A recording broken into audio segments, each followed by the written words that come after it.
रूप पाहता लोचनी रूप पाहता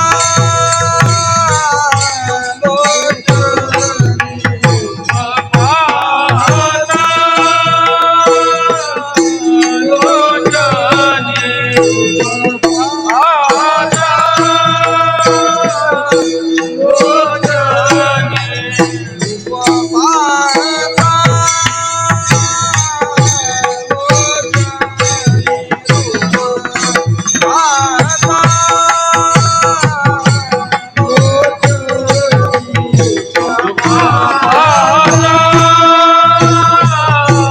पाहता लोचनी रूप पाहता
मनोनी विठ्ठली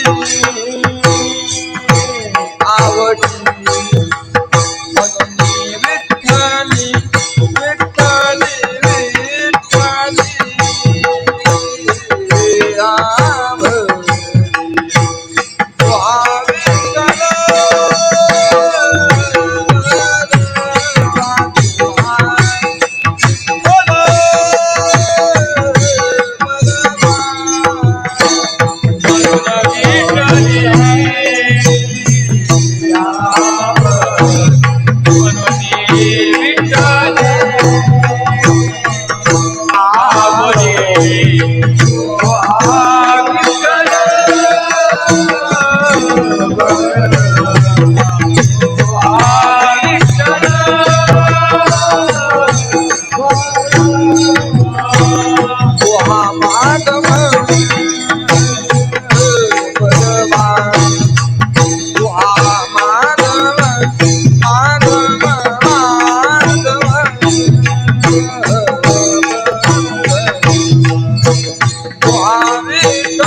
Bana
सुंदर ते ध्यान उभे ठेव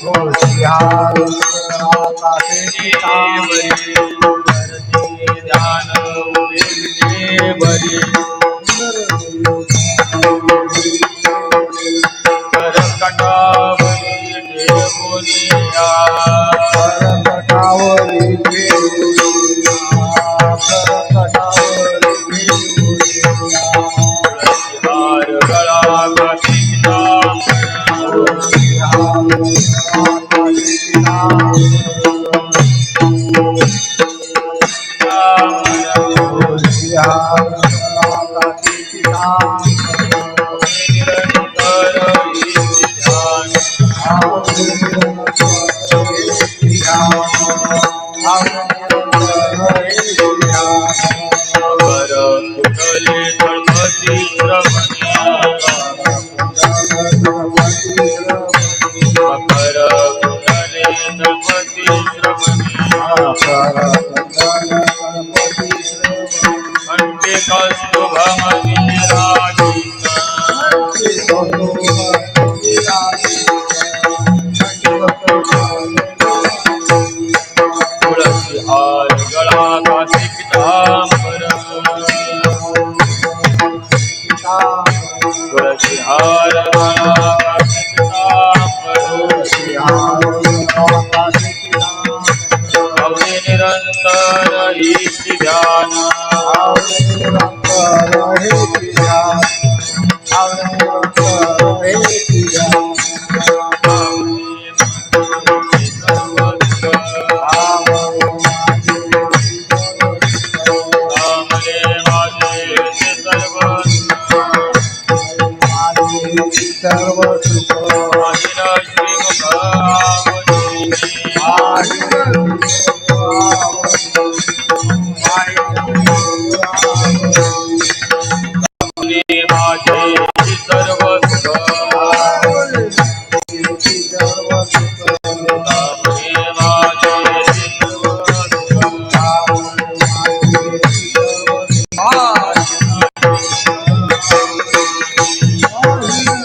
तुळसी हार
हातोडी द्या हातोडी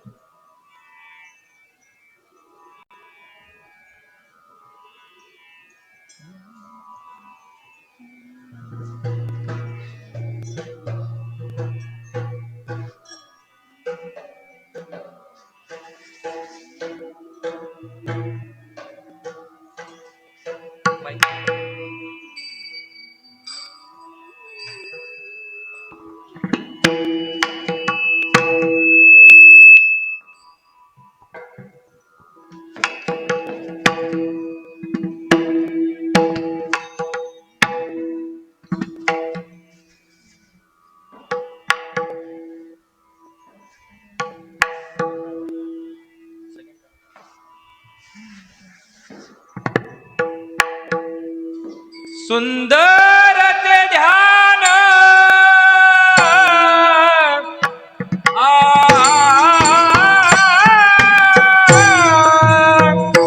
उभे विटेवरी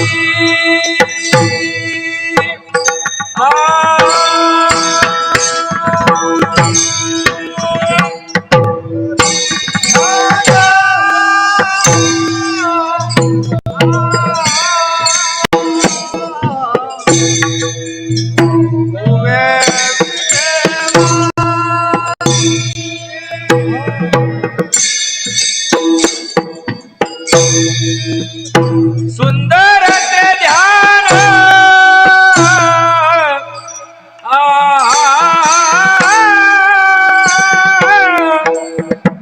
उभे विटेवरी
तुळशी हार गळा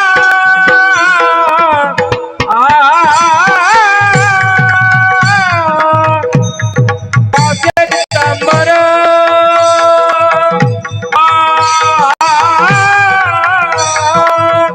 तुळशी हार गळा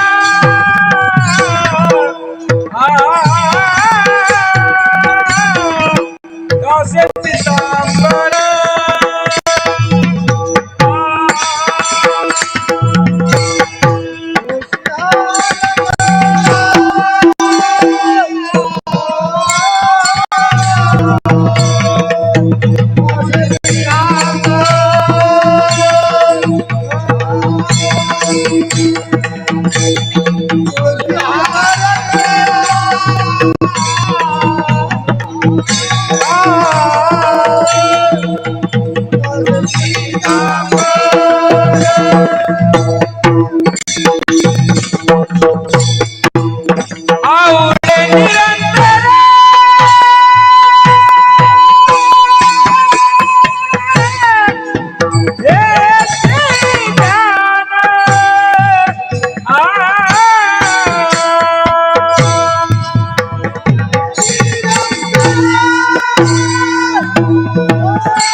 सुंदर ते धान उभे विटेवरी करकटावरी ठेवूनिया तुळसी हार गळा कासे पितांबर आवडे निरंतर हिची ध्यान मकर कुंडले तळपती श्रवणी कंठी कौस्तुभमणी विराजित तुळसी हार गळा कासे पितांबर आवडे निरंतर हेची ध्यान तुका म्हणे माझे हेची सर्व सुख पाहीन श्रीमुख आवडीने तुळसी हार गळा कासे पितांबर आवडे निरंतर हिची ध्यान पांडुरंगा करू प्रथम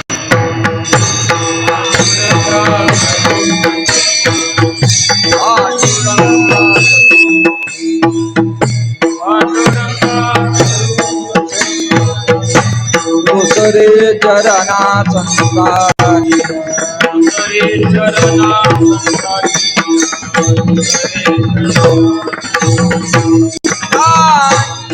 कृपाने कधे सारी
कैलासीचा देव भोळा चक्रवर्ती, पार्वतीचा पती योगीराज, सुंदर ते ध्यान उभे विटेवरी, करकटावरी ठेवून या तुळशी हार गळा कासे पितांबर, आवडे निरंतर हेचे ध्यान. प्रस्तुत प्राप्त प्रसंगी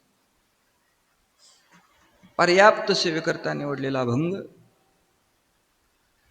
वैराग्य राग रसिक श्रीमंत साधू जगद्गुरु तुकोबाराय महाराजांच्या अभंग सेवेकरता निवडलेला आहे. प्रस्तुत अभंगामध्ये जगद्गुरु तुकोबाराय परमात्म्याच्या सगुण स्वरूपाची आलेली अनुभूती प्रकट करतात. ज्या स्वरूपाचा आनंद तुकोबारायांनी जीवनामध्ये उपभोगला ते ध्यान कसं आहे महाराज अगदी सोप्या शब्दामध्ये सांगतात. ते कसं आहे? सुंदर ते ध्यान. कोणतं सुंदर ध्यान आहे? उभे विटेवरी. जे ध्यान विटेवरी उभे आहे ते आत्यंतिक सुंदर आहे. मग त्याच्या सुंदरतेची कारण काय? ती कारण महाराज सांगतात. ते सुंदर दिसतं याचं कारण त्याच्या कंठामध्ये पवित्र तुळशी हार गळा कासे पितांबर, आवडे निरंतर हेची ध्यान. तुळशीचे हार आहे, कासेला पितांबर आहे आणि लोभच स्वरूप पुन्हा पुन्हा चित्ताला आवडणार आहे. त्याही पेक्षा अधिक सुंदरता काय असेल? ज्याच्या कर्णरंध्रामध्ये मकराकार कुंडल आहेत. मकर कुंडले तळपती श्रवणी, अनर्घ्य असणारा रत्न कौस्तुभ ज्याने आपल्या कंठावर विराजित केलं. कंठी कौस्तुभमणी विराजित, म्हणून ते सुंदर आहे. आणि असं सुंदर ध्यान पुन्हा पुन्हा पाहणं हेच आमचं सर्व सुख आहे. तुका म्हणे माझे हेची सर्व सुख, पाहीन श्रीमुख आवडीने. कोणतं श्रीमुख? तुळशी हार गळा कासे पितांबर, आवडे निरंतर हेचे ध्यान विठ्ठल.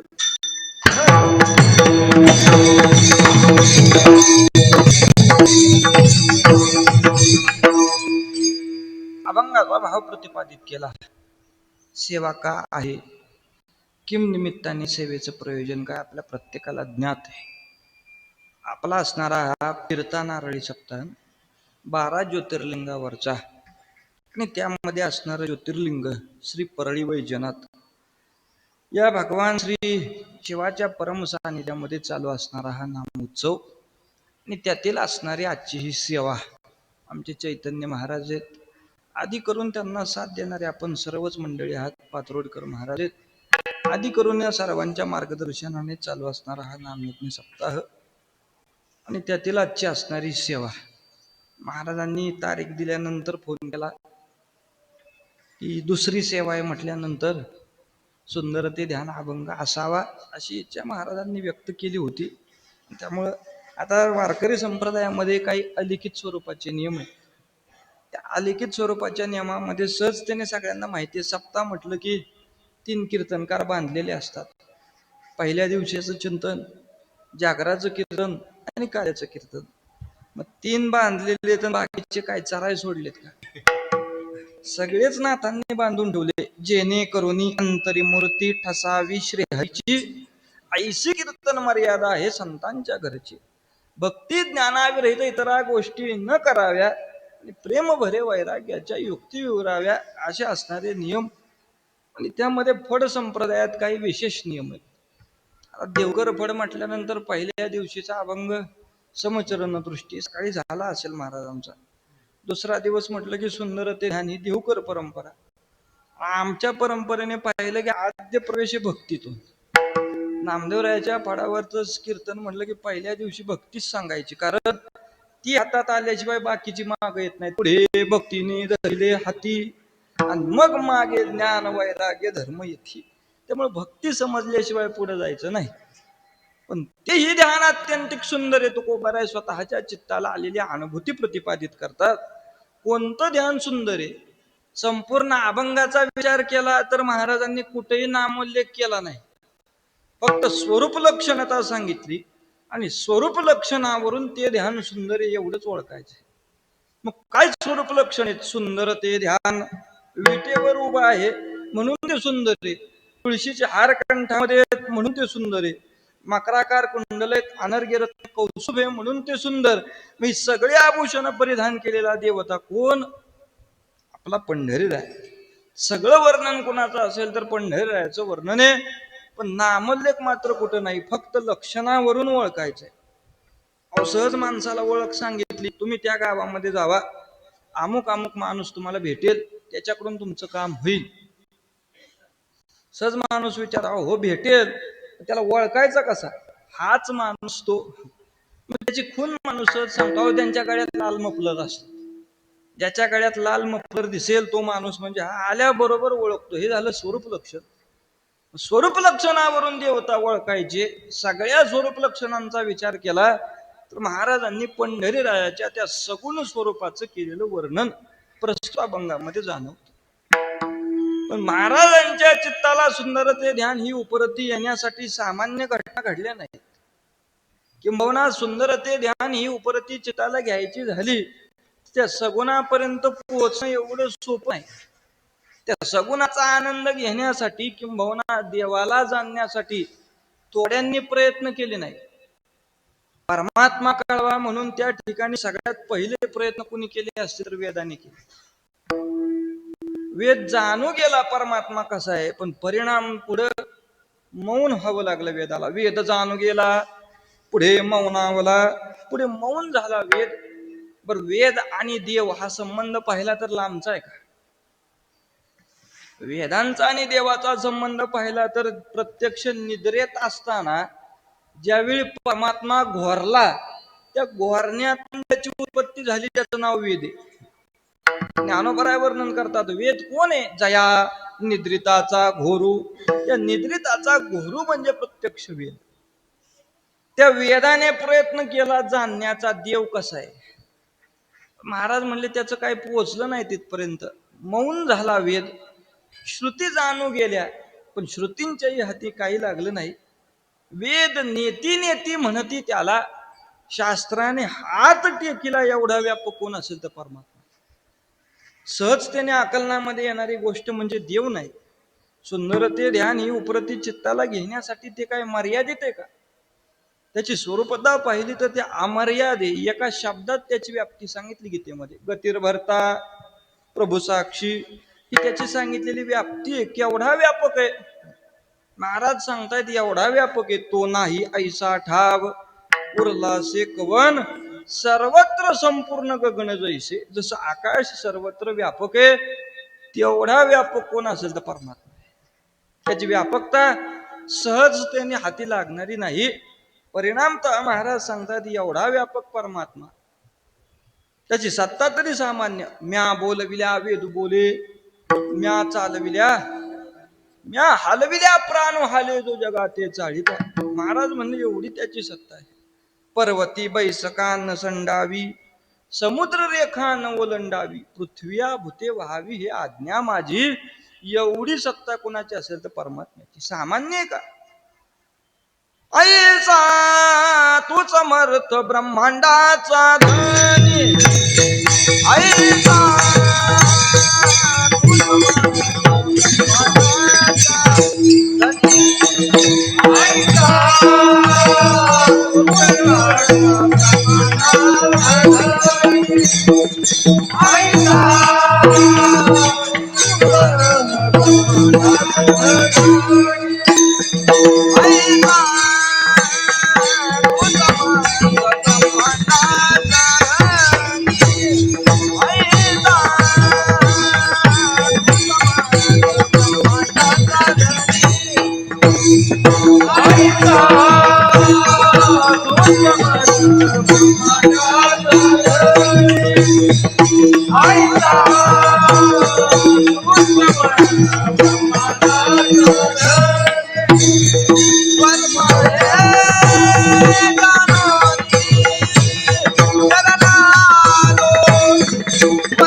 ऐसा तू समर्थ ब्रह्मांडाचा धनी वर्म हे जाणोनी शरणालो. महाराज सांगतात एवढा समर्थ असणारा परमात्मा, त्याची सत्ता जेणे हे विश्व निर्मिले, महर्षी देवा संस्थापिले, 21 वर्गाते धरिले सत्ता मात्र आपुलिया. एवढी त्याची सत्ता आहे. त्याच्या ठिकाणची ऐश्वर्य संपन्नता पाहिली तर सामान्य नाही. ऐका यशस्वी औदार्य ज्ञान वैराग्य ऐश्वर्य येत 6ही गुणवर्य वसती जेत म्हणून तो भगवंत. असे जगाचा नाथून ज्ञानोबा सांगतात एवढा सामर्थ्यशाली परमात्मा, त्याला जाणणं एवढं सहज आहे. त्याची उपरती चित्ताला येणं म्हणजे सहजतेने नाही. श्रुती चर्चा करत होत्या आपापसामध्ये, कसा आहे हा देव. सखी पुसे सखीयसी उभा ऐकिला संतामुखी. कोण आहे हा परमात्मा, आपण याला जाणलं पाहिजे. अद्याप असणारावर हा परमात्मा कोण आहे जाणण्यासाठी श्रुती प्रयत्न करतात. नाथ महाराज म्हणजे विचारूच नका त्यांना. अद्यापीवर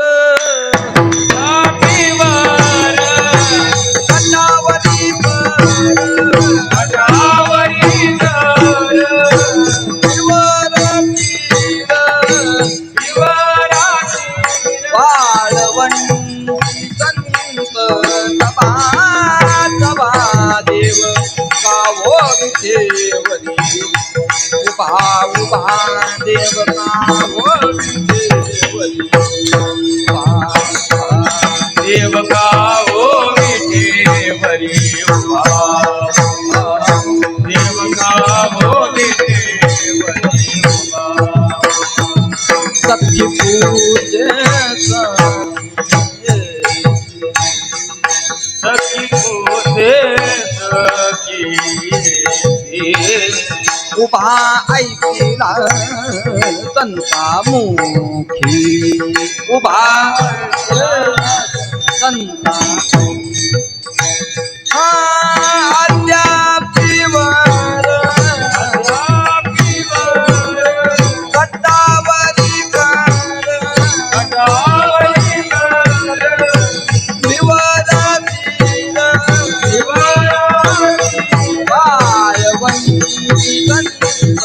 सभा सभा देव कावो विठेवरी उभा उभा देव कावो विठेवरी उभा उभा देव कावो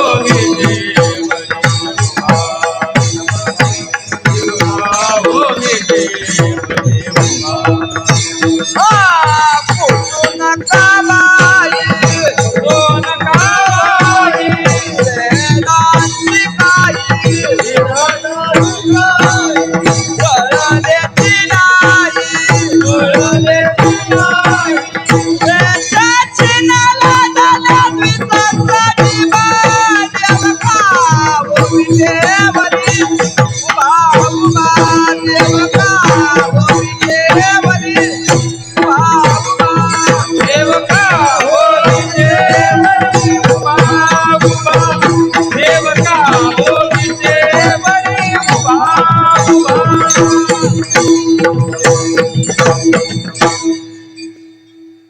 महाराज सांगतायत नाथ बाबा म्हणजे पुसू नका बाई, वेदांशी काही कळलेची नाही.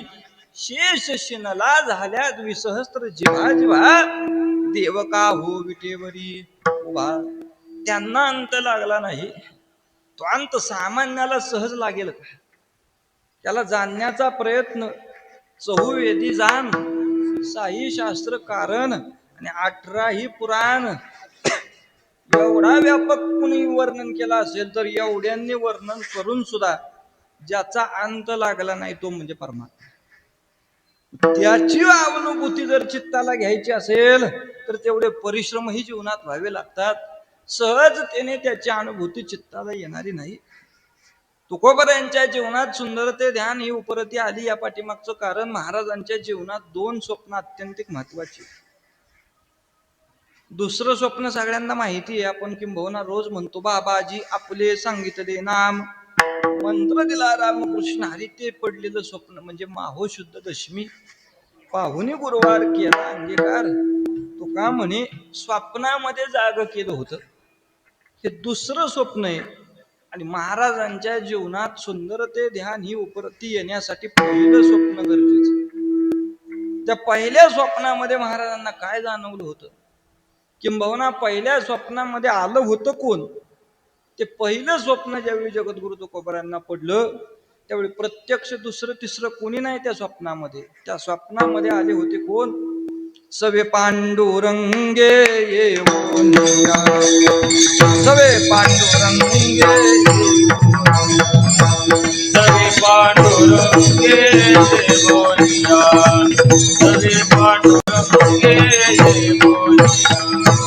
नामदेवे केले स्वप्नामध्ये जागे, नामदेवे केले स्वप्नामध्ये जागे, नामदेवे केले स्वप्नामध्ये जागे, नामदेवे केले स्वप्नामध्ये जागे. सवे पांडुरंगे येवोनिया, सवे पांडुरंगे येवोनिया. सवे पांडुरंगे येवोनिया, सवे पांडुरंगे येवोनिया.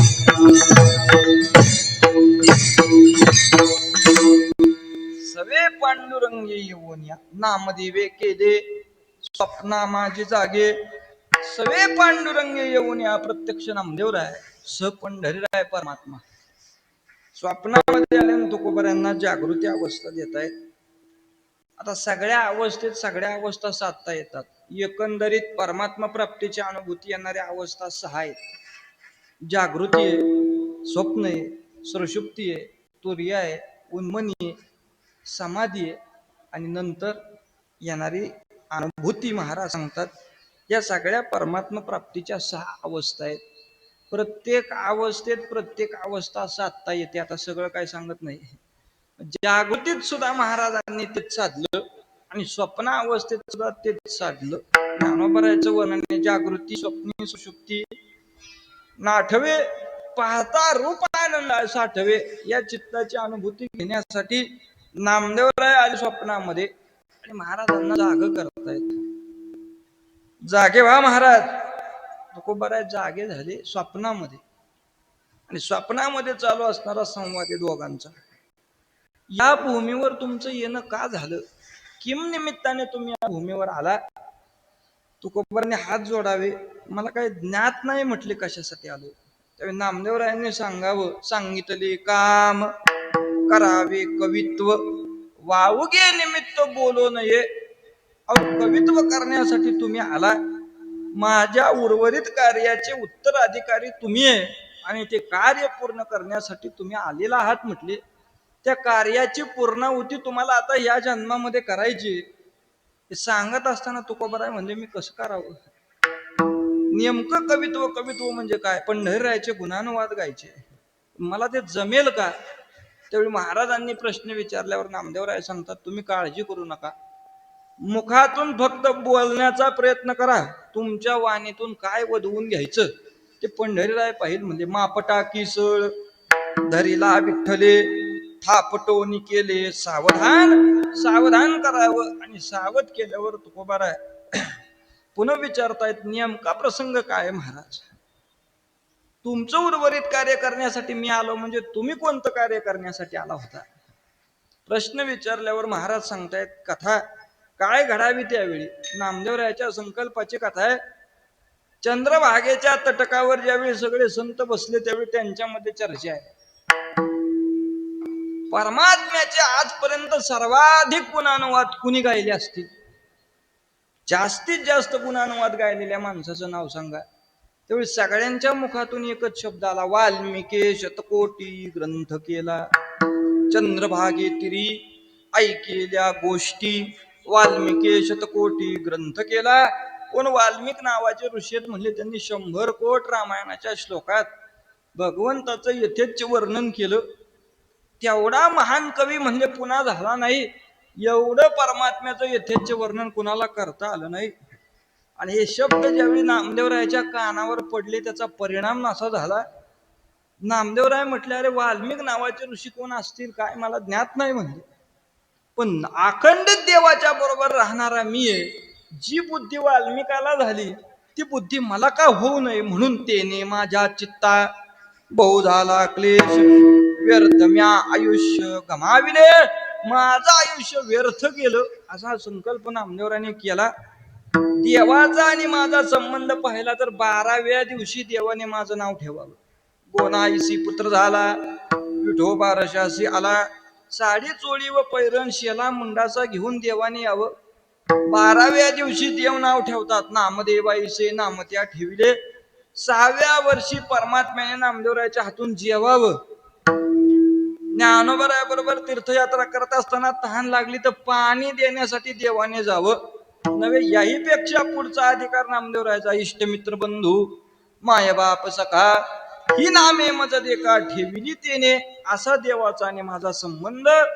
एवढा निकट संबंध असताना सुद्धा माझ्याकडून त्याचे गुणानुवाद का गायले जाऊ नये, तेने माझ्या चित्ता बहु झाला. व्यर्थ मी आयुष्य गमाविले, आजपर्यंत आयुष्य माझं व्यर्थ गेलं. चंद्रभागेमध्ये गेले, स्नान केलं, पुंडलिक रायाच्या पाठ बाजूला आले आणि चंद्रभागा मातेचं तीर्थ हातामध्ये घेऊन नामदेवराय संकल्प करतात, देवा शतकोटी अभंग करीन मी तुझे. काय संकल्प नामदेवरायाचा? शतकोटी अभंग करीन मी तुझे. म्हणून पाणी खाली सोडलं. एवढ्यात परमात्म्याने धावत यावं. म्हणे पांडुरंग ऐक नाम या नामा, थांब थांब म्हणे. काय संकल्प करतोय म्हणले. संकल्प झाला म्हणले देवा. अरे पण काय संकल्प आहे? शतकोटी, 100 कोट म्हणजे सामान्य आकडा आहे का म्हणले. 100 कोट आयुष्य म्हणले, 100 कोट अभंग तू करणार. कुठं ऐकलं म्हणले? चंद्रभागेतरी ऐकेल्या गोष्टी. वाल्मिक नावाच्या ऋषीने केलं म्हटले ना, आम्हाला जमणार नाही का? सहज संकल्प केलाय. नामदेव महाराज, वाल्मिकांनी केलं त्यावेळी आयुष्य मर्यादा तेवढी होती, तयवेळी होती आयुष्याची वृद्धी. आताची अवधी थोडी असेल. सद्यस्थितीतली अवधी पाहिली तर अल्पावधी आहे, आणि अल्पावधीमध्ये 100 कोटी गाठणं म्हणजे सामान्य आकडा आहे का म्हणले. आणि एकंदरीत तुमच्या आयुष्याचा विचार केला तर नामदेव महाराजांचं आयुष्य किती आहे? 80 वर्ष आयुष्य पत्रिका प्रमाण.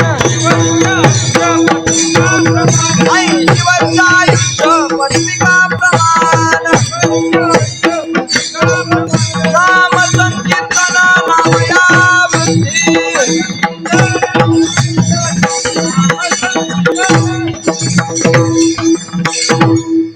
80 वर्ष आयुष्य पत्रिका प्रमाण, नाम संकीर्तन नामया वृद्धी. 80 वर्षाचं आयुष्य म्हटले, त्यातलं 42 गेलं आणि राहिलेल्या 42 तुम्ही 100 कोट पूर्ण करणार. कोट आकडा सामान्य आहे का म्हटले? कोट म्हणजे सामान्य नाही हो महाराज.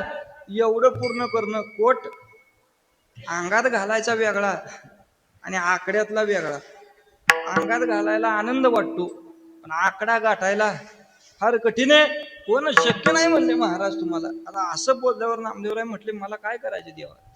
नामा म्हणे केशी राजा केला पण चालवे माझा. आम्ही संकल्प करायचा आणि तो सिद्धीला तुम्ही न्यायचा. अहो महाराज, सिद्धीला नेऊ, पण नेण्यासाठी देह तर राहिला पाहिजे. आता देह तर राहिला पाहिजे म्हटल्याबरोबर नामदेवरायच्या मुखातले शब्द आहेत, देह जावो अथवा राहो पांडुरंगी दृढ भावो, चरणन सोडी सर्वथा आन तुझी पंढरीनाथा. पंढराया, देह जावो अथवा राहो, पण हे कार्य पूर्ण झालं पाहिजे. आणि हा संकल्प जर तू सिद्धीला नाही नेला तर नामा म्हणे संकल्प न होता संपूर्ण उतरोनी जिव्हा ठेवीन पुढे. जीप कापून तुझ्या पुढे ठेवील म्हटले, हे पूर्ण केलं नाही तर. देव म्हटले, हे बरं, संकल्प करायचे तुम्ही आणि पूर्णत्वाला न्यायचे आम्ही, असं कसं शक्य आहे नामदेवराय की तुमचं तुम्ही बघा.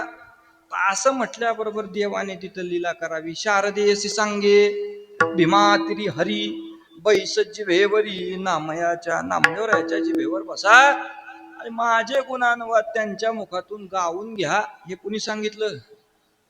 पंढरीरायाने सांगावं, प्रत्यक्ष शारदा मातेला सांगितलं. आणि तिथपासून पुढं उर्वरित आयुष्यामध्ये नामदेवरायाने अभंग केले. किती केले? आपण सगळ्यांनी ऐकलेलं आहे. किती केले? 96 कोटी केले है ना. आणि 4 कोटी करायला तुकाराम महाराज आले असंच सांगतात ना सगळी बुवा लोक हेच सांगतात की 96 कोटी केले आणि 4 कोटी करण्यासाठी तुकाराम महाराज आले. हेच आपण ऐकलंय. असो ज्याचे त्याचे माथा आपण करावी ते कथा. नामदेवरायाचे अभंग पूर्ण झाले किती? 100 कोट. किती पूर्ण झाले? जेवढा संकल्प केला होता तेवढे अभंग पूर्ण झाले. कारण त्यांचा संकल्प होता नाही पूर्ण झाले तर जीभ कापून ठेवीत. अख्ख्या वाङ्मयात एक प्रमाण का नामदेवरायांनी जीभ कापलेलं? एकही प्रमाण नाही. हा, पण अभंग पूर्णत्वास गेलेलं प्रमाण मी देऊ शकतो. आमचे गुरुवर तुळशीदास महाराज नामदास निक्षून सांगायचे, प्रत्येकाची मत भिन्न असतील पण आम्ही आमच्या मताला घट्ट आहे. लोकांचे बोल शिरावर असले तरी संत प्रमाण वचन असा. नामदेवरायाच्या मुखातले शब्द आहेत. ज्यावेळी नामदेवराय समाधीला बसताना देवाला विनंती करतायत, आषाढ शुद्ध एकादशी नामाविनवी विठ्ठलाशी आज्ञा द्यावी होम जशी समाधी विश्रांती लागी. देव म्हणले, का हो नामदेवराय अशी समाधी तुम्ही मागताय अचानक? कारण आयुष्य कळसासे आले. आणि पुढचा शब्द महत्वाचा आहे, अभंगत्वा सिद्धीशी नेले, ज्ञानेश्वर संगती घडले, तीर्थमिसे जगतोद्धार. तेव्हा आमच्या अभंगत्वात सिद्धीच नेले, आमचं कार्य संपलं. सिद्धीच नेले म्हणजे काय झाले? पूर्णत्वाच गेले ना. आणि त्याही पेक्षा पुढचा पुरावा ते स्वतः सांगतात, यात नवल नाही. त्यांच्या नंतर त्यांचं चरित्र लिहिलं नाथ महाराजांनी. कुणी? नाथ महाराजांनी वर्णन केलेले, धन्य धन्य नामदेव सकळ वैष्णवांचा राब. त्या अभंगामध्ये महाराज सांगतात यांचे अभंग किती आहेत? कवित्व केले शतकोटी, कवित्व केले शतकोटी, कवित्व केले शतकोटी, कवित्व केले शतकोटी, कवित्व केले शतकोटी, केले शतकोटी, कवित्व केले शतकोटी, कवित्व केले शतकोटी. तारे जीव अल्प कोटी, तारे जीव अल्प कोटी, धन्य धन्य नामदेव, धन्य धन्य नामदेव. हरिले जीवा कल्पकोटी, हरिले जीवा कल्पकोटी, धन्य धन्य नामदेव, धन्य नामदेव. केले शतकोटी, कवित्व केले शतकोटी, कवित्व केले शतकोटी, कवित्व केले शतकोटी,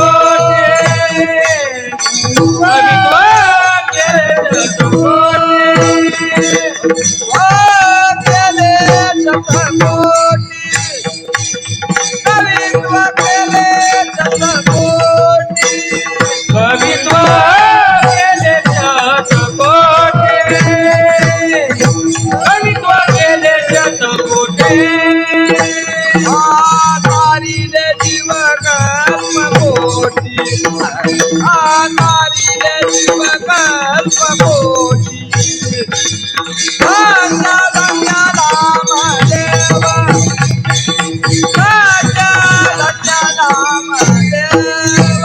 हरिले जीव कल्पकोटी, हरिले जीव कल्पकोटी,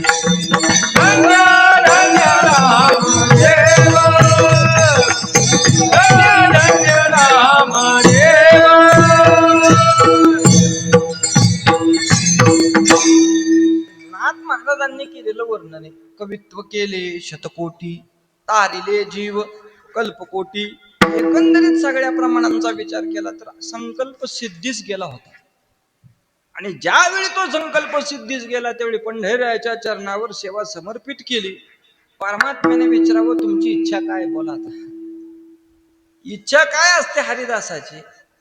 पुन्हा पुन्हा परमात्मा माग म्हटल्यावर यांनी सेवेपेक्षा दुसरं काही मागितलं नाही. याची सुख पुढती मागतो आगळे, आनंदाची फळे सेवादान, जन्मोजन्मांतरामध्ये तुझी सेवा करायला मिळावी यापेक्षा दुसरं काही नको. जन्म हो का भरते याती, परी मी न चुको हरिभक्ती. माझ्या हातून हरिभक्ती घडावी आणि हरिभक्तीसाठी मला पुन्हा जन्म दे, घेईन मी जन्म. याच्यासाठी देवा तुझी चरण सेवा साधावया या इच्छेने. जन्म म्हटल्यावर वासना आली म्हटली, वासनेशिवाय जन्म नाही. कुणाचाही जन्म पाहिला तरी वासनेशिवाय जन्म नाही म्हटले. महाराज म्हटले वासनेशिवाय जन्मच नाही. पण आम्ही आमची वासनाच शेष ठेवली नाही, आमची वासनाच हरिरूप केली. त्या हरिरूप वासनेला तुला पाहिजे तो जन्म दे, यापेक्षा दुसरं काही देऊ नको. नाथ महाराज सांगतात, जन्म कशा बरोबर आहे? जन्म घेणे लागे वासनेच्या संगे. पण संत महात्म्यांनी काय केलं? त्याची झाली अंगे हरिरूप. ती वासनाच हरिरूप केली, पुढे जन्म घेतला. नामदेवरायाची हरिरूप झालेली वासना कोण असेल तर कोण? जगद्गुरु तुका अवतार नामयाचा, जगद्गुरु तुका अवतार नामयाचा, जगद्गुरु तुका अवतार नामयाचा, संप्रदाय सकळांचा येतोया, संप्रदाय सकळांचा येतोया, संप्रदाय सकळांचा येतोया. जगद्गुरु तुका अवतार नामयाचा, जगद्गुरु तुका अवतार नामयाचा, जगद्गुरु तुका अवतार नामयाचा, जगद्गुरु तुका अवतार नामयाचा, सकळांचा येतोया.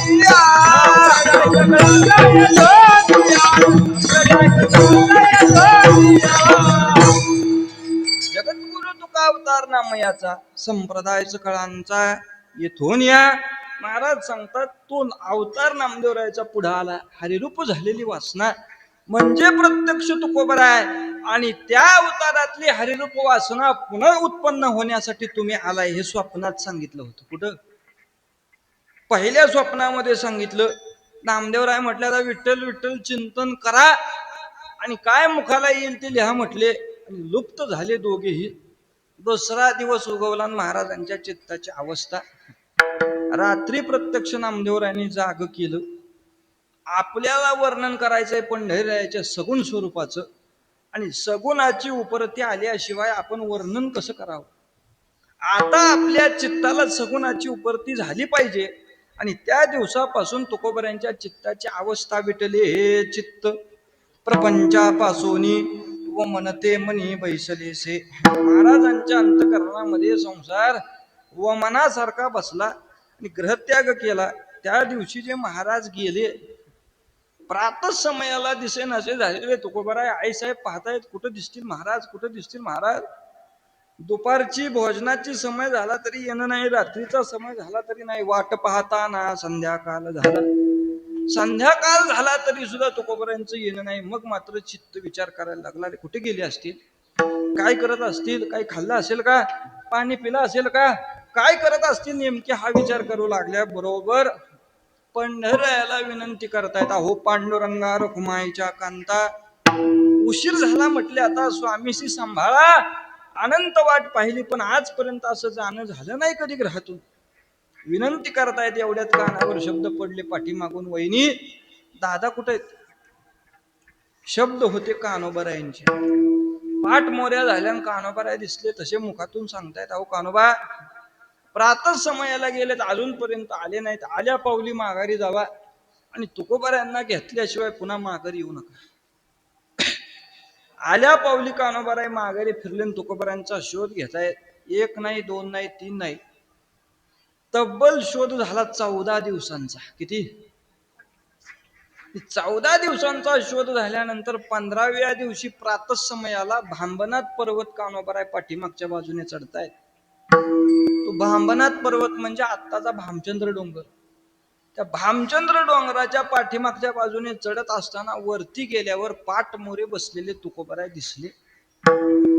आता महाराज दिसले, आवाज देणार एवढ्यामध्ये तिथं आकाशवाणी झाली आणि आकाशवाणी तुकोबऱ्यांना सांगते, महाराज नेत्र उघडा. 15 दिवसाचं तुम्ही केलेलं अनुष्ठान, त्या अनुष्ठानावर मी प्रसन्न आहे म्हटले, मी तुम्हाला भेटण्यासाठी आलो. ही आकाशवाणी झाली. हा तुकोबरायांच्या जीवनामध्ये घडलेला पहिला साक्षात्कार. हा साक्षात्कार किती दिवसानंतर घडावा? महाराज स्वतः सांगतात, माझ्या जीवनात पंढऱ्याचा साक्षात्कार घडला 15 दिवसा माझी साक्षात्कार झाला. 15 दिवसा माझे साक्षात्कार झाला. 15 दिवसा माझी साक्षात्कार झाला. 15 दिवसा माझे साक्षात्कार झाला. विठोबा भेटला निराकार. विठोबा भेटला निराकार. विठोबा भेटला निराकार. विठोबा भेटला निराकार.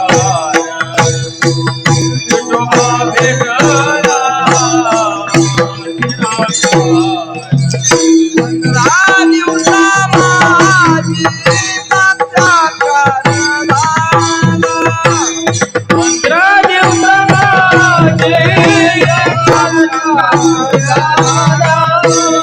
15 दिवसा माझी साक्षात्कार झाला. 15 दिवसा माझे साक्षात्कार झाला.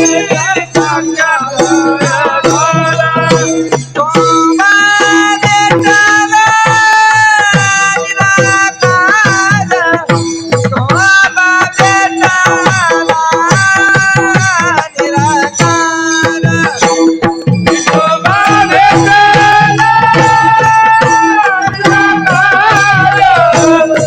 विठोबा भेटला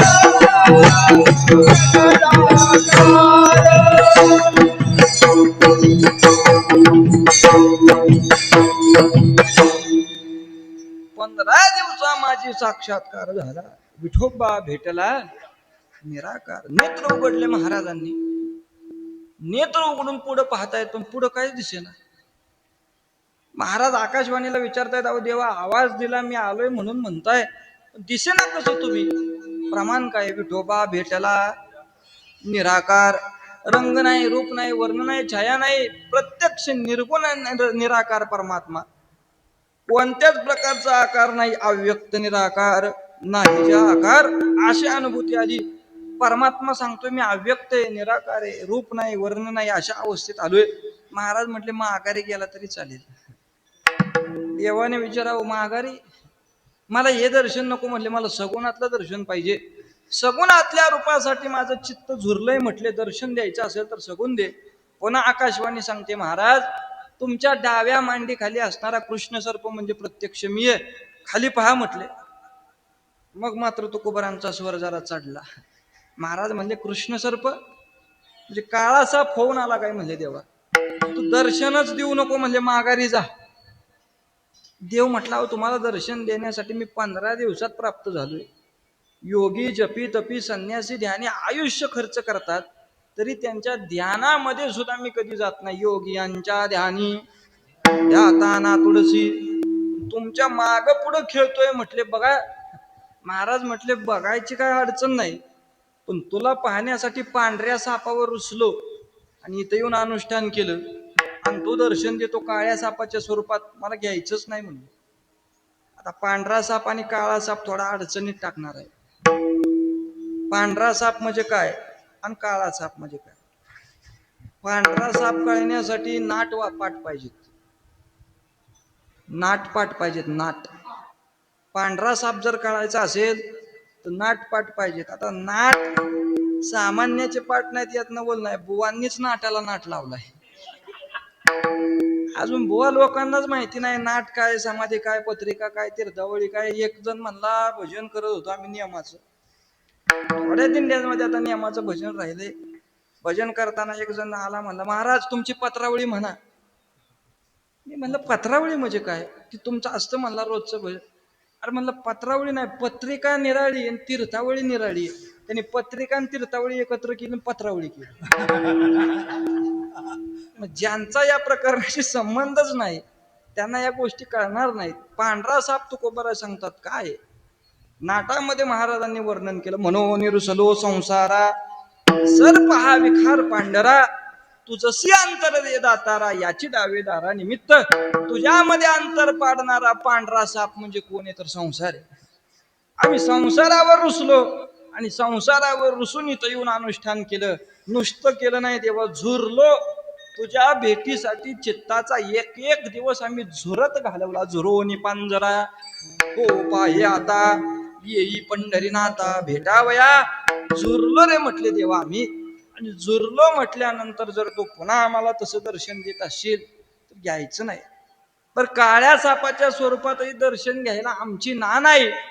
पण ज्यांची वचनं ऐकून आम्ही हे अनुष्ठान केलं त्या संतांना जर कळलं की त्यांची वचनं ऐकून मी अनुष्ठान केलं, काही पाठ केली संतांची उत्तरे, विश्वास आदरे धरून या, त्या विश्वासाला तडा जाईल ना म्हटलं.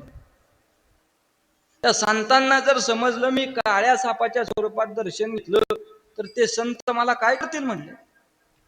मजते हसतील संत जी देखील ती मूर्तिमंत. आणि ज्यांनी तुला मूर्तिमंत पाहिलंय तो मी असणारा, आणि मी जर तुला काळ्या सापाच्या स्वरूपात पाहिलं तर ते संत मला हसतील ना. आणि संत हसलेलं मला चालणार नाही, तू गेला तरी चालेल. परमात्म्याने विचारावं, महाराज कोणत्या रूपात दर्शन पाहिजे सांगा. तुमच्या चित्ताची उद्विग्नता आता पाहत नाही, तुम्ही म्हणाल त्या रूपामध्ये दर्शन द्यायला तयार आहे. तर तुकोबारा सांगतात, देवा आम्हाला अन्यत्र रूपातलं दर्शन नको. अन्यत्र रूपाची आसक्ती सुद्धा या चित्ताने कधी केली नाही. आम्हाला आवडणारं स्वरूप एकच आहे, ते कोणतं? आवडे हे रूप बोजी रे सगुण, आवडे बोजी रे सगुण, आवडे रूप बोजी रे सगुण, आवडे रूप बोजी रे सगुण, आवडे आवडे बोजी रे सगुण, आवडे रूप बोजी रे सगुण, आवडे रूप बोजी रे सगुण. आता लोचन सुखावले, आता लोचन सुखावले, आता दृष्टी ऐकाची तुराये, आता ऐकाची तुराये. आता लोचन सुखावले, आता लोचन सुखावले, आता दृष्टी फुले, आता ते तुलाये, आता ते तुलाये. आवडे आवडे आवडे रूप बोजी रे सगुण, आवडे रूप बोजी रे सगुण, आवडे रूप बोजी रे सगुण, आवडे रूप बोजी रे सगुण, आवडे रूप बोजी रे सगुण, आवडे रूप बोजी रे सगुण. महाकालो जाना आवडे,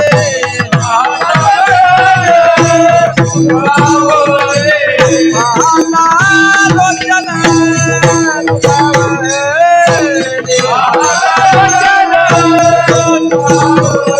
आता दृष्टी पुढे ऐसाचे तुराई, आता दृष्टी पुढे ऐसाचे तुराई. पोळे ऐकाचे तोराई, आता जगते पोळे ऐकाचे तोराई. आवडे हे रूप गोजिरे सगुण पाहता लोचन सुखावले आता दृष्टी पुढे ऐसा चित्र आहे जो मी तुझ पाहे पांडुरंगा पंढराया अन्यत्र स्वरूपामध्ये दर्शन नको गोजर सगुण असणार स्वरूप तेच आम्हाला दाखव. देवाने तेवढा शब्द पकडला. परीक्षा घेणार नाही तो देव कुठला हो. गोजर सगुण स्वरूप म्हटलं की तुकोबऱ्यांना दर्शन दिलं. आता सगळी प्रमाण म्हणत नाही पण दर्शन दिलं महाराजांना. गोजर सगुण स्वरूप म्हटलं की बालवेश घेऊन श्रीहरी भेटला विधीचा जनिता तोची आठवला तेने ब्रह्मानंदे प्रेमा डोलविला न तुके म्हणून तुका नामे गौरविला. महाराज म्हणजे देवा अजून किती परीक्षा पण अरे ह्या रूपाच्या आसक्ती नाही सर्व भावे मज त्याची रूप आवडे जे पुंडलिका पुढे उभे असे जे पुंडलिक राया पुढे उभं आहे किंबहुना पुंडलिक रायाने जे उभं केलं त्या रूपामध्ये दर्शन दे अन्यत्र दर्शन आम्हाला नको. उद्विग्नता झाल्यानंतर परमात्म्याने तुकोबऱ्यांना दिलेलं दर्शन नेत्र उघडा महाराज म्हटल्या बरोबर समोर दिसलेली मूर्ती पाहिली आणि पाहिलेली मूर्ती जशी तुकोबऱ्यांच्या नेत्राला दिसली ती दिसल्या बरोबर महाराजांच्या मुखातून आलेले शब्द आहेत. सुंदर ते ध्यान उभे ध्यान उभे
सुंदर ते ध्यान उभे विठेवरी करकटावरी ठेवून या तुळशी हार गळा कासे पितांबर आवडे निरंतर हिची ध्यान उपरती तुकोबऱ्यांना आली.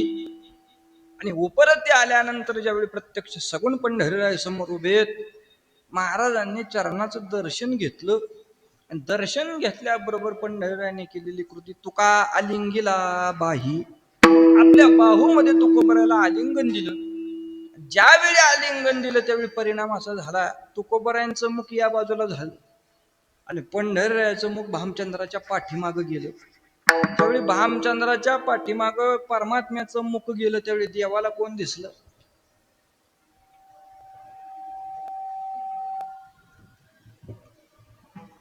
म्हणजे कीर्तन सार्थकी लागलं का नाही लागलं? पाठीमागच्या बाजूने चढून आले होते कोण? कान्होबाराय. कान्होबारायने भामचंद्र पर्वत चढला होता आणि एवढा सगळा घडलेला प्रकार स्तब्ध उभे राहून कान्होबाराय पाहतो. पंढरीरायाचं पहिलं लक्ष कोणाकडे गेलं असेल तर कान्होबारायकडे गेलं.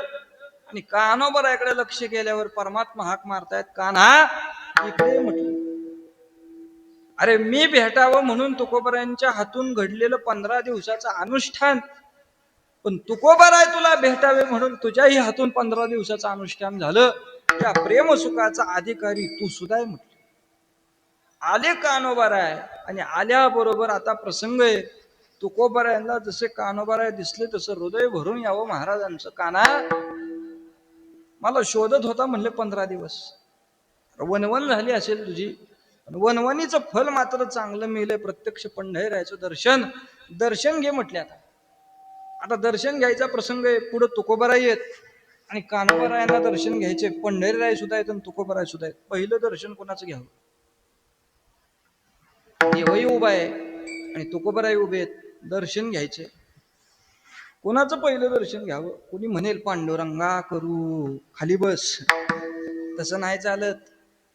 कर्तुम अकर्तुम अन्यथा कर्तुम शक्ती स्थित असणारा देव ज्यांच्यामुळे आम्हाला प्राप्त झाला त्या श्री संतांची माथा चरणावरी साष्टांग करी दंडवत पहिला नमस्कार तुकोबरांना केला आणि मग देवाला नमस्कार केला. संताची मर्यादा आहे. देवापेक्षाही अधिक अधिकार संपन्न कोण असतील तर ते संत महात्मे आहेत. म्हणून पहिला नमस्कार तुकोबरायांना. महाराजांच्या नेत्रातून अश्रू यावे. काना देवा मला तुझं दर्शन झालंय, आता तुझ्या चरणावर वाहण्यासाठी माझ्याकडे काही नाही. माझ्या अख्ख्या संसाराच्या वेलीवर लागलेलं सुंदर फळ कोण असेल तर माझा कान आहे म्हटलं. परमात्म्याने तुका आलिंगीला बाही, पण तुकोबरायांनी केलेली कृती आहे कानोबराय ठेविले विठोबाचे पाय. कानोबराला समर्पित केलं आणि मग कानोबरायांनी केलेला प्रश्न आहे, दादा तू देवाचं वर्णन करतो सुंदर ते ध्यान, पण हे सुंदर ध्यान इथं आलं कसं, आपल्याला हे प्राप्त झालं कसं, एवढं सोपं आहे का म्हटले हे होणं. बरं याच्या सुंदरतेचा विचार केला तर मला एक प्रश्न पडलाय. म्हणजे एवढा जर हा सुंदर असेल, राजस सुकुमार मदनाचा पुतळा, रवी शशिकळा लोकलिया कस्तुरी मळवट चंदनाची उटी, रुळे माळकंठी वैजयंती, एवढा सुंदर देव असेल तर याचे आईबाप किती सुंदर असतील. हा प्रश्न कोणाला पडला? कानोबरायांना पडलेला आहे. नाटामध्ये विचारतात कानोबराय, सुंदरपणाची साम्यता कायवर्ण ते नपवे आता, तू कया बंधू म्हणे रे अच्युता, धन्य ते माता पिता प्रसवली.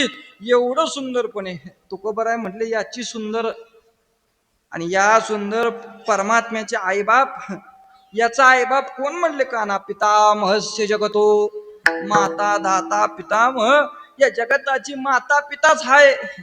इथली सगळी सुंदरता कोणापासून उत्पन्न झाली असेल तर याच्यापासून उत्पन्न आहे. याच्यापेक्षा सुंदर या त्रिभुवनात कुणी नाही आणि याचे माता पिताही कुणी नाही.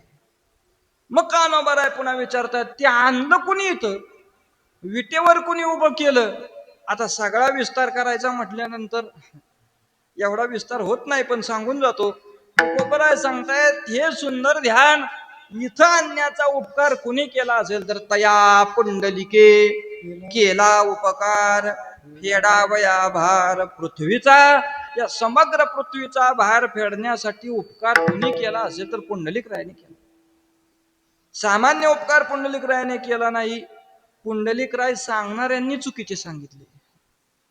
पुंडलिक राय महाराज लोक सांगतात माय बापाचा छळ आणि पत्नीचा ऐकणारे, पण एकाही प्रमाणाने त्याची सिद्धता देता येत नाही. ज्ञानोबा सांगतात पुंडलिक रायाचं वर्णन, ज्यांनी देव इथपर्यंत आणला ते पुंडलिक राय, पण देव आला कशाच्या जोरावर? पुंडलिकाच्या भावार्था गोकुळी होऊन झाला येता.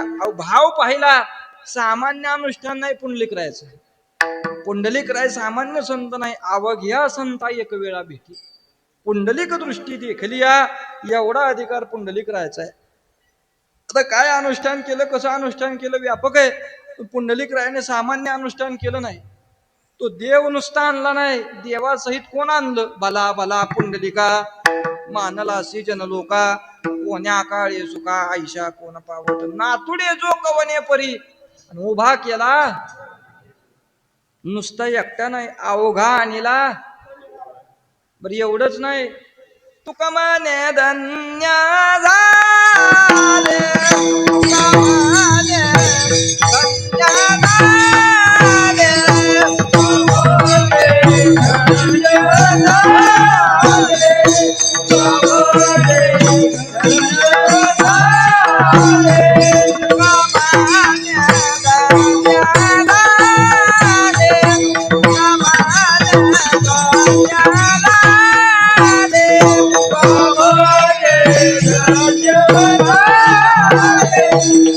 Oh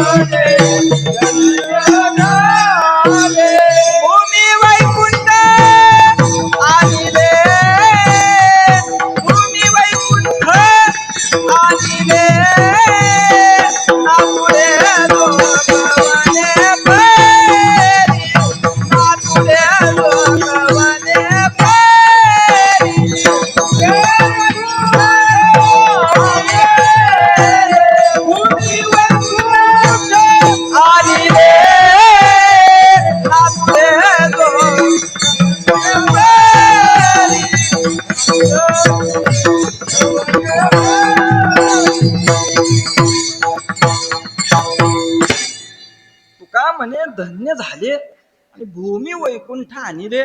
कसं आणलं महाराज? थोर अनुष्ठान केलं.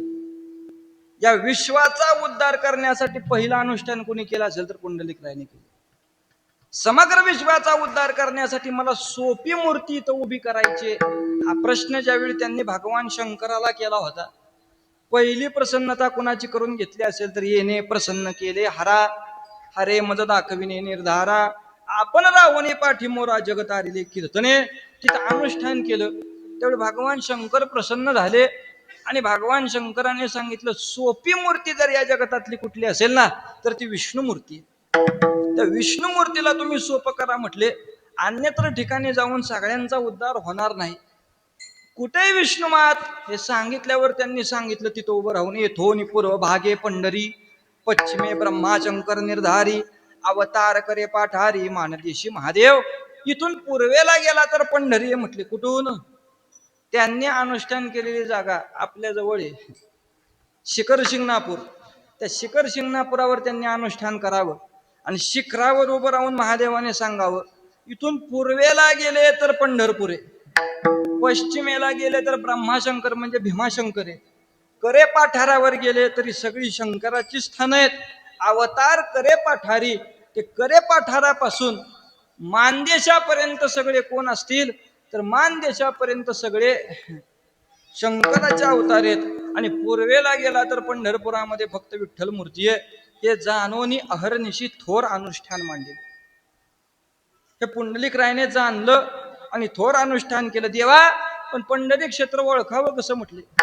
अरे चंद्रभागेचं सरोवर आहे म्हटले. तिथं चंद्रभागा नदी नाही बर का, चंद्रभागा सरोवर, पद्मतीर्थी, विठ्ठलवीर आणि क्रीडास्थळ वेणुनाथ. चंद्रभागा सरोवर आहे म्हटले. तिथं लोहदंड क्षेत्र आहे. आता त्याची निवड करण्याच्या पाठीमागे कारण होतं, लोहदंड क्षेत्रामध्ये शापित झालेला इंद्र पडला होता. कोण? इंद्रा पडली भग, चंद्र झाला काळा, नारद चुकला चाळा भाषणाचा. हे सगळे शुद्ध होण्यासाठी लोहदंड तीर्थात आले होते. आणि त्या लोहदंड तीर्थामध्ये इंद्राचा उद्धार करायचा होता म्हणून पंढरीराय तिथं आणायचे होते. इंद्राचा उद्धार करायचा होता. इंद्रा भग पडली म्हणजे इंद्राची झाली होती वीट. काय झाली?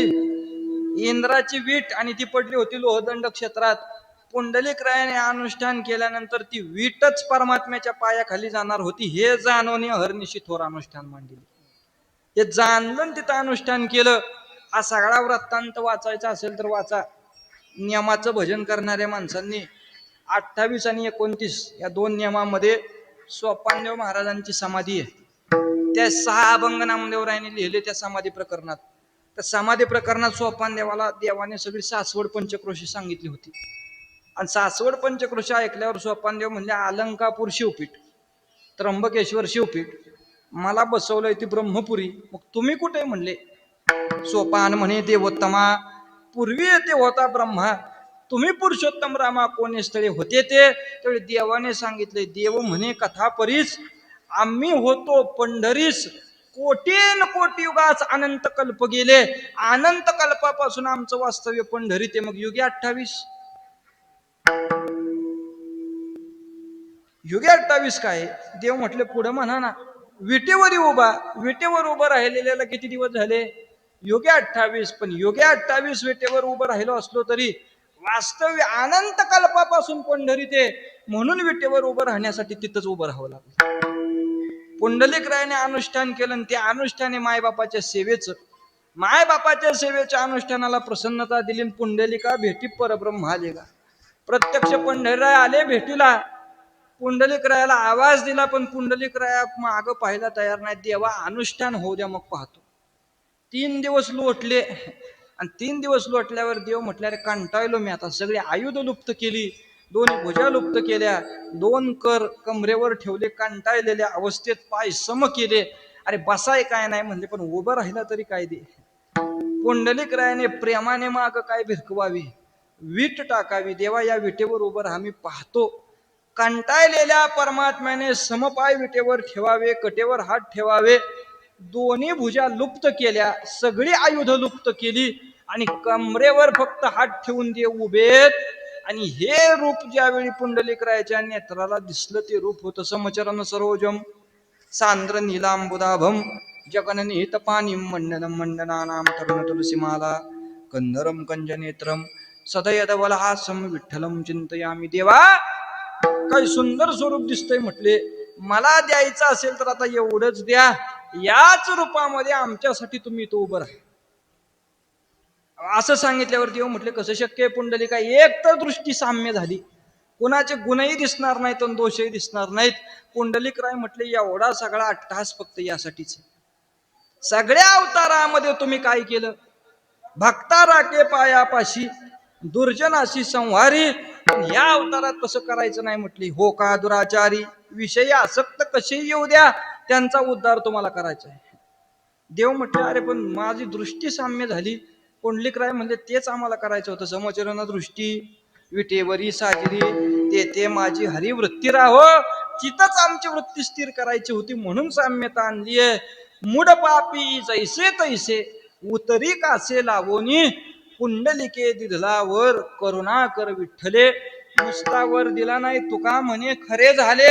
आणि एका बोली संताच्या एका बोलावर खरं झालेलं ध्यान काय असेल तर सुंदर ते ध्यान. विटेवर उभं केलं, का केलं, इंद्राचा उद्धार करायचा होता म्हणून दिलेली विट आहे. त्या विटेवर परमात्मा उभे राहिले, त्या विटेचा उद्धार म्हणजे इंद्राचा उद्धार आहे. उभे विटेवरी, पुढं वर्णने करकटावरी ठेवोनिया, कमरेवर हात ठेवले याचं कारण काय, भवसिंधूचा तारा करण्यासाठी. नाव जर कुणाच्या द्वारात उभी असेल तर नाव पुंडलिकाचे द्वारी. कट धरून या करीन उभा उभाई पालवी, उभा उभी पालवणारी नाव म्हणजे प्रत्यक्ष पंढरीराय. ज्यांनी ज्यांनी त्याच्या हाताला धरलं, त्या कराला धरून ज्यांनी भवसागर तरण्याचा प्रयत्न केला, पहिला उभा दाता कटी कर ठेवून कमरेवर हात ठेवून आणि सहज भवसिंधू पार करून न्याला. तारू भला पांडुरंग पाय भिजवून येते अंग, तो पाय सुद्धा भवनदीत बुडून देत नाही भक्तांचा. ते भक्त भवनदीत बुडले नाहीत पाहिजे म्हणून करकटेवरी ठेवून या, कमरेवर हात ठेवले. पुढं वर्णन केलं, तुळशी हार गळा कासे पितांबर आवडे निरंतर, ह्याची ध्यान. आता तुळशीचे हार गळ्यात काय येत, अभंग म्हणायला सोपा आहे, रोज म्हणतो म्हणून. चिंतनाला घेतल्यानंतर आज घेतला तर काल्यापर्यंत दुसरा घ्यावा लागत नाही, एवढं व्यापक चिंतन अभंगाचं आहे. आता सांगून जातो धावत्या वेगात. तुळशीचे हार गळ्यामध्ये येते याचं कारण, जालंधर मरतच नव्हता. कितीही प्रयत्न केले तरी जालंधराचा वधच होईना. भगवान शंकर म्हटले याच्या पाठीमागचं पतिव्रतेचं सामर्थ्य काढून घेतल्याशिवाय याचा वध होणं शक्य नाही. देवा ब्रह्मदेवा उपाय करा. ब्रह्मदेव म्हटले मी पतिव्रतेच्या नादी लागू शकत नाही. मी एकदा नादी लागून बघितले, म्हटले माझा रास झाला. कामाचे निघाये ब्रह्मा कन्येशी धरूप आहे, मी जाऊ शकत नाही. कैसे थोर याचे मन पाहे पा, तो सृष्टी बीजाचा साठोपा, परी पुनरावृत्तीची आमापा शिग झाला तुमचं तुम्ही बघा म्हणले. भगवान शंकर म्हटले मी याला मारतो देवा, फक्त पातिव्रत्याचं भंग झालं पाहिजे. पतिव्रतेचं असणारं सामर्थ्य ते भंग झालं की हा मी याला म्हणून समजा. भगवान विष्णूंनी प्रयोजन केलं. भगवंत सांगतायत मी त्या वृंदेचं पातिव्रत्य भंग करतो, पण किती अवधीसाठी, एका क्षणासाठी. किती, एका क्षणासाठी वृंदेचं पातिव्रत्य भंग होईल आणि तेवढ्या क्षणात तुम्हाला जालंधर मारायचं ठरलं. भर माध्यान्नाचा समयाला युद्ध चालू आहे, भगवान शंकर आणि जालंधराचं युद्ध चालू झालं आणि तेवढ्या अवधीत चतुर्भुज भगवान खाली उतरले, जालंधराचं रूप घेतलं आणि भर दुपारी कामोर्मीची इच्छा वृंदेसमोर प्रकट केली. आता पतिव्रता स्त्री असल्यामुळे दुपार असली तरी पतीचं मत आहे म्हटल्यानंतर ते डावलायचं नाही. पतीचं मत जी डावलत नाही तिला पतिव्रता म्हणतात.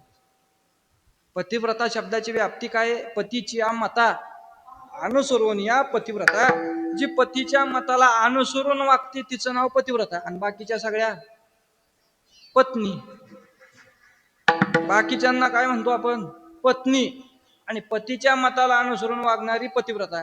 पतिव्रतेची व्याख्या ज्ञानोबरांनी केली. मग पत्नी नाव का दिलं असेल, कधीतरी सावकाश शब्द वाचून बघा काय पत्नी. काय पत्नाकडे नेणारी तिचं नाव पत्नी, आपल्या मताप्रमाणे जी पतीला वागवते तिचं नाव पत्नी, आणि पतीच्या मताप्रमाणे स्वतःचं जीवन जगते ती पतिव्रता. वृंदा पतिव्रता होती आणि पतिव्रता असल्यामुळे कामोर्मीची इच्छा प्रकट केल्याबरोबर भगवंताने स्पर्श केला. एका क्षणासाठी वृंदेचं पातिव्रत्य भंग झालं आणि तेवढ्या अवधीत जालंधर मारला. जसा जालंधर मेला तसे चतुर्भुज भगवान पुन्हा प्रकट. वृंदा म्हणते देवा हा छळ माझ्या बरोबर का? त्यावेळी देव सांगताय जालंधराला मारणं गरजेचं होतं, आणि जालंधर मेल्याशिवाय म्हणजे पृथ्वीचा समतोल राहणं शक्य नव्हतं. त्याला मारण्यासाठी हा छळ करावा लागला. क्रोधाच्या भरामध्ये वृंदेने सहज श्राप द्यावा, देवा तुम्ही आणि तुमचे सहकारी जेवढे काही देवता या छळामध्ये सहभागी असतील, नेपाळ प्रांतातील गंडकी नदीमध्ये तुम्ही पाषाण होऊन पडता. हा वृंदेचा श्राप आहे. कोणाचा? नेपाळ प्रांतात गंडकी नदीमध्ये मिळणारा पाषाण म्हणजे कोण आहे? प्रत्यक्ष शालिग्राम. ती शालिग्राम मूर्ती कुणाच्या श्रापामुळे असेल तर वृंदेच्या. आता वृंदा पुन्हा प्रश्न करते, देवा पती तर मारले गेले, मी एकटी, माझ्या जीवनामध्ये एका पतीशिवाय दुसरं कुणी नाही, त्याला तुम्ही मारला, आता माझी पुढं गती काय? त्यावेळी देव सांगतायत अखंड पातिव्रत्याचं सामर्थ्य तू जीवन जगली, आणि त्या सामर्थ्याने तू योगिनी असल्यामुळे तुला दुसरा कोणी अग्नी देणार नाही. तुझ्या सामर्थ्याने तुझं शरीर भस्म होईल, आणि भस्म झालेल्या जागेवर रक्षा पडेल. तिथून उत्पन्न होणारं रोप म्हणजे प्रत्यक्ष तुलसी आहे, आणि ती तुलसी मला अत्यंतिक प्रिय असेल. जो कोणी मला तुलसी अर्चन करेल, मला अत्यंतिक प्रिय असणारी वस्तू कोण असेल तर तुळशी. अतिप्रिया वडे तुळसी बोका, तैसीची प्रीतिकरी भोळ्या भाविका, नामापद पंकज पादुका श्री मस्तकी वंदित असे. म्हणून अतिप्रिय कोण असेल तर तुळशी. म्हणून ती कुठं विराजिते? कंठामध्ये विराजिते. तुळशी हार गळ्यामध्ये विराजित केली. कासेला पितांबरे का घात आघात निवारी छाया. पितांबरे धरी, पितांबराची छाया भक्तांवरती धरतो. आलेले घात आघात निवारण करण्यासाठी त्यांच्यावर कोणती छाया असेल तर पितांबराची छाया आहे. पितांबर शेला कैसा गगनी झळकला, गरुडावरी बैसोनी माझा कैवारी आला. त्या कैवाराचं प्रतीक काय असेल तर पितांबर आहे. म्हणून कासे पितांबर. पुढं वर्णन मकर कुंडले तळपती श्रवणी. आता मकराकार कुंडल श्रवणामध्ये घातली का? मकराकार कुंडल श्रवणात घातली का? 5 मिनिटात ऐकून जा. मकराकार कुंडल श्रवणात घातली याचं कारण, सगळ्याच अवतारात मकराकार कुंडल नाहीत. मकराकार कुंडल आहेत 8व्या अवतारापासून, आणि ती इच्छा आहे श्रावण बाळाची. कुणाची? पूर्वजन्मातला श्रावण आहे मासा, आणि मासा जलचर पक्ष्यांचं युग्म होतं. जलाशिवाय तरफडणारा मासा ज्यावेळी जलचर पक्ष्यांनी मुखामध्ये धरला, पण भर रानाला वनवा लागल्यामुळे मासा अग्नीत पडला आणि तरफडून मेला. ते कर्म पुढे उपभोगण्यासाठी दशरथाचा जन्म, ते कर्म उपभोगण्यासाठी श्रावणाच्या मात्या पित्यांचा जन्म, आणि कर्माची सार्थकता करण्यासाठी श्रावणाचा जन्म. दशरथ राजाने श्रावण बाळ मारला. आता सगळी आख्यायिका सांगत नाही. मारला, आणि मारल्यानंतर ज्यावेळी येऊन पाहिलं, राजा दशरथ येऊन पाहे श्रावणे बाणेची विंदीला आहे. श्रावण विंदला म्हणले. राम राम शब्द कानावर आला दशरथाच्या. आता दशरथ ब्राह्मण मारेल का हाही मोठा प्रश्न आहे. पण कशी घडली होती? होणारा सारखी बुद्धी, निशी अवस्था मांडली पारधी. अंधारे श्रावणाते वधीन माता पिता खांदे असता. खांद्यावर असताना त्याला बाण लागला. पाहिलं, हळहळ झाली अंतकरणाची. माता पित्याला सांगितलं तुमचा बाळ माझ्याकडून मारला गेला. राजा आम्हाच तिथले पुत्र दुःख, तुझही होईल पुत्रवियोग, तुला सुद्धा पुत्रवियोगाने मारावं लागेल. सांगितल्याबरोबर दशरथ राजाने विचार केला, अरे ज्या अर्थी ब्राह्मण शाप देत आहेत ते काही मी पुत्रमुख देखेन. आनंद झाला. सवाष्टक ब्राह्मणाला अग्नी दिला, आणि अग्नी प्रदान केल्यावर राजा विचार करतो, अरे एवढे ब्राह्मण माझ्याकडून मारले गेले, आता या पापातून मी मुक्त कसं व्हावं?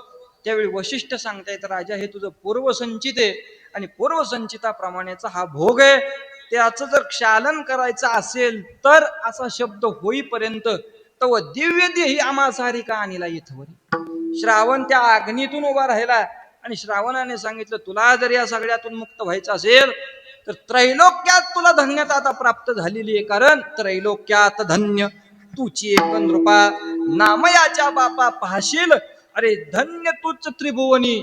कारण तुझ्या वंशामध्ये प्रत्यक्ष चक्रपाणी येणार आहेत.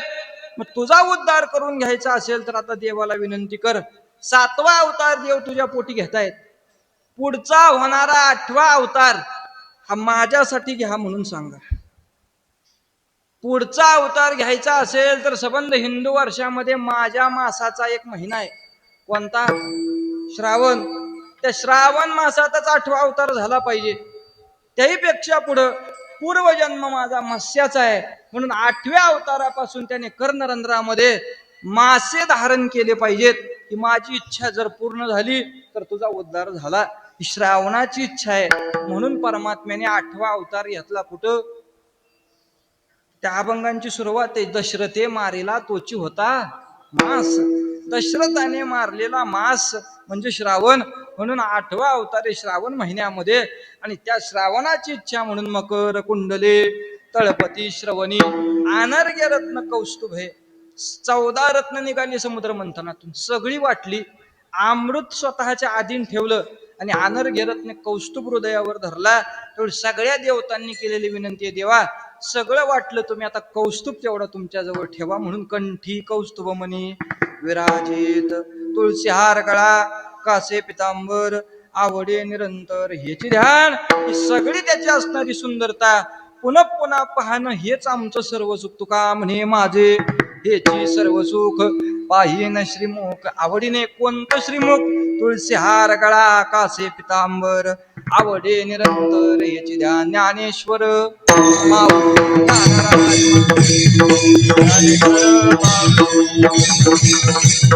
कुंडली कवरदा हरी विठ्ठल श्री ज्ञानदेव.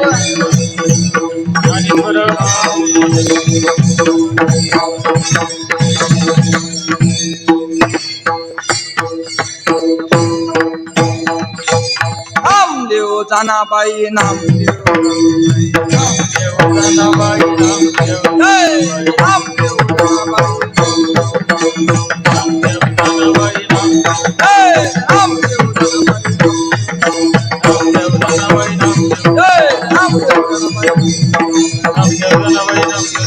कुंडली कवरदा हरी ज्ञानदेव.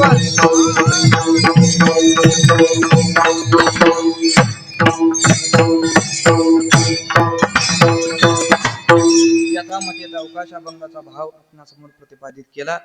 पर्याप्त वेळेमध्ये अभंगाचं चिंतन मांडण्याचा प्रयत्न केलेला. झालेली सेवा भगवान श्री पंढरीराय ज्ञानोबाराय तुकोबाराय नामदेवरायच्या चरणी समर्पित करून भगवान शिवशंकराच्या पवित्र सानिध्यामध्ये आपण वसलेला आहात. पुरुषोत्तम मासे अधिकस्य अधिक फलम, अधिक फल प्राप्ती करून देणारा हा मास आणि यामध्ये असणाऱ्या तीर्थक्षेत्रावर घडणारी आपली साधना ही उत्तरोत्तर वाढत राहावं हीच भगवान शिवाच्या चरणी प्रार्थना. ज्यांच्यामुळे सेवा प्राप्त झाली आमचे चैतन्य महाराज असतील आदी करून आपण सर्वच मंडळी आहात. सर्वांच्या चरणारविंदी नतमस्तक. झालेली सेवा भगवत चरणी समर्पित करून याच ठिकाणी सेवेला पूर्णविराम. तुकाराम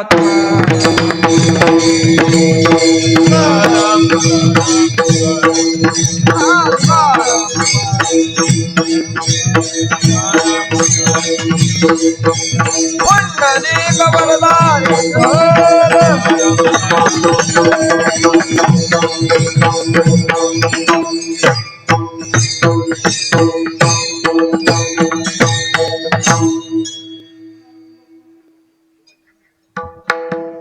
तुकामणे माझे हेची सर्व सुख, तुकामणे माझे हेची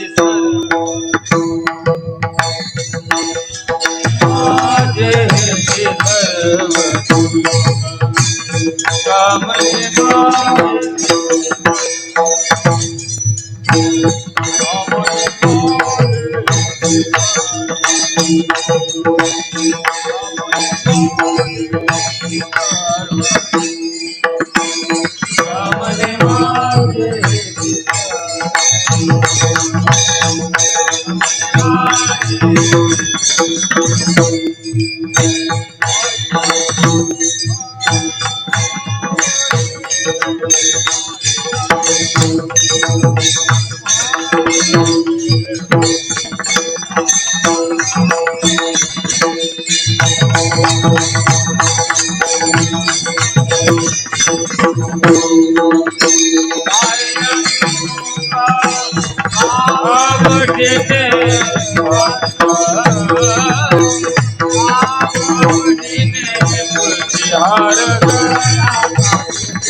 निरंतर एक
मस्तक आहे पायावर या वारकरी संतांच्या